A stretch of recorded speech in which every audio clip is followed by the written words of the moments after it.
Hi guys, today I'm going to show you how to color an image using colored pencils. I like to use the Prismacolor pencils. They're just the ones that I've used for years. It's like they have it's like they have just the right amount of wax in them to allow you to build up colors really easily, and that consistency is really great for blending so smoothly you won't believe it. Anyway, I think they're just really great to use, and I've been really into coloring lately, so I thought I'd share this with you. The first thing I'm going to do is just slide a couple pieces of blank paper under the images that I'm going to color, and you'll see why as we get going along. The first color I'm going to use is just light peach, Prismacolor, and I think I'll color this little guy. So I've started the coloring, which is so much different than the Copic markers that I've been using for months now, and I really can't say that I prefer one over the other. They're both just great for so many different reasons. You can be really precise with the colored pencils, and it's like there's no bleeding, but they definitely both have their own pluses and minuses, you know what I mean? So I'm just building this first layer of color here. It's important to get a good wax base started, and that's what I'm doing now. And every once in a while I just kind of turn the image, the paper, because you'll notice like little white spaces. That's mostly because it's almost like you're embossing when you push the pencil down, and so you're going to pick up whatever's under the paper, you know what I mean? And so if you just turn the paper a little bit now and then, all those little white spaces will start to fill in. Okay, so I took my, let's see, it's kind of a golden color. I think the name has rubbed off on it, and I just kind of worked in the edges a little, and I'm not pushing really hard, but it's just like doing some face contours.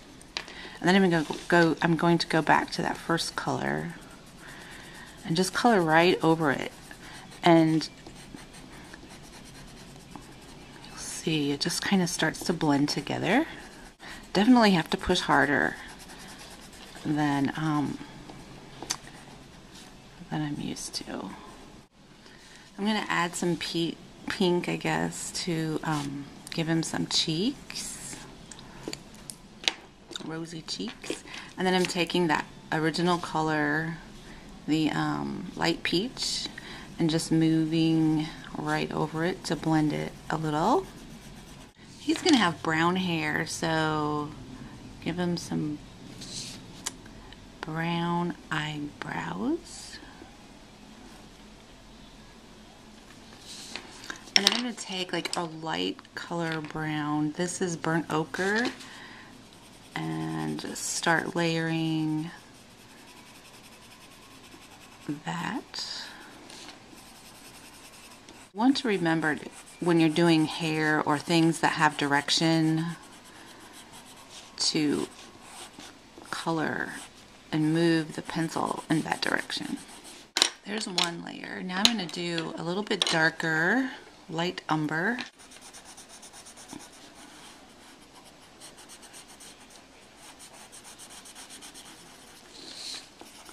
Move the paper every once in a while.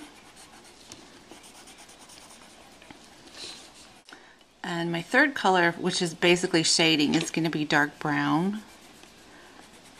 And it's not a big difference in colors here, but it works. I'm pushing pretty hard, by the way.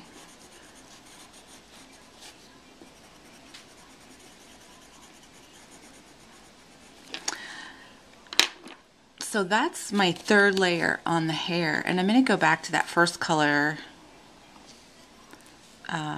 burnt ochre, And now just smooth it all in. And you can see all those little white spaces that were in there are just gone. And that's because you have so much built up.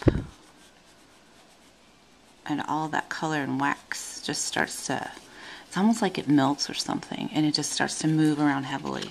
Here I'm going to be using the same colors that I used for his hair to do his pants. So I put down one layer of burnt ochre, and then I'm going to move on to, let's see, light umber.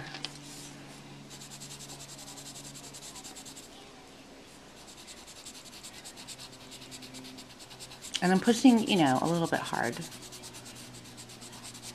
The first layer doesn't need to be hard, especially if you want to blend. You don't need to use a whole lot of pressure with that first layer. And then I've got dark brown that I'll do shading with.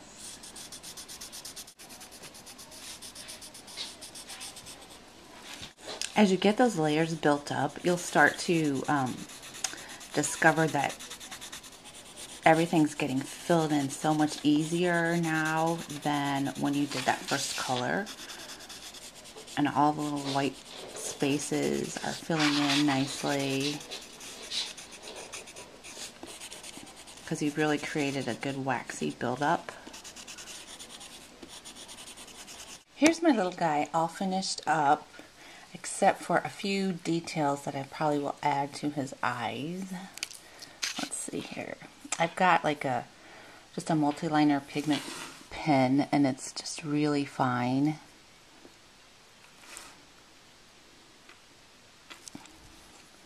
And that's probably all that I'll do. I don't know how well you can see that, but I did want to show you that his shirt turned out pretty cool, I think. I ended up using this like really pale yellow. Sorry, I don't know what color it is that's rubbed off, but so I put that down as the first layer, and then I went over it with this light aqua, and that gave me that really cool effect. That's one of the neat things that you can do with the Prismacolors. And then his tie was this like chartreuse, and then the center of the tie was an aquamarine.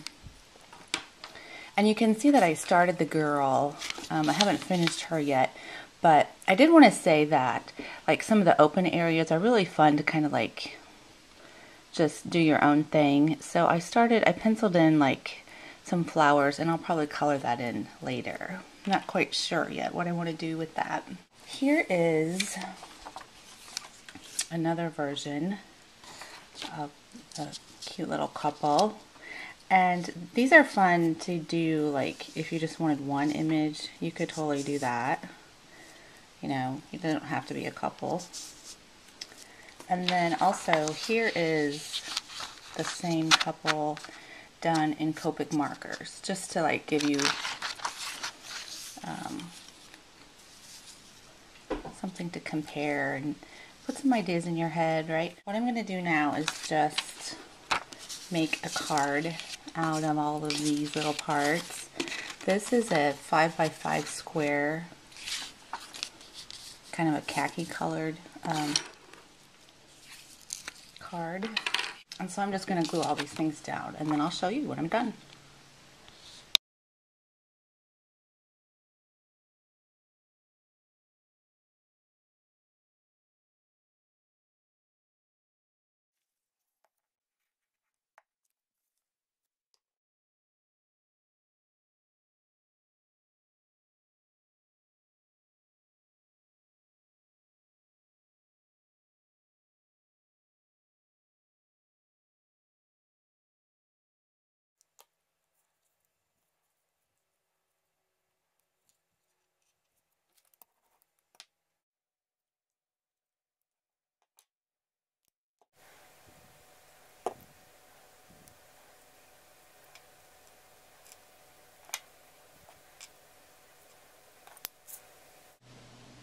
And there's the finished card.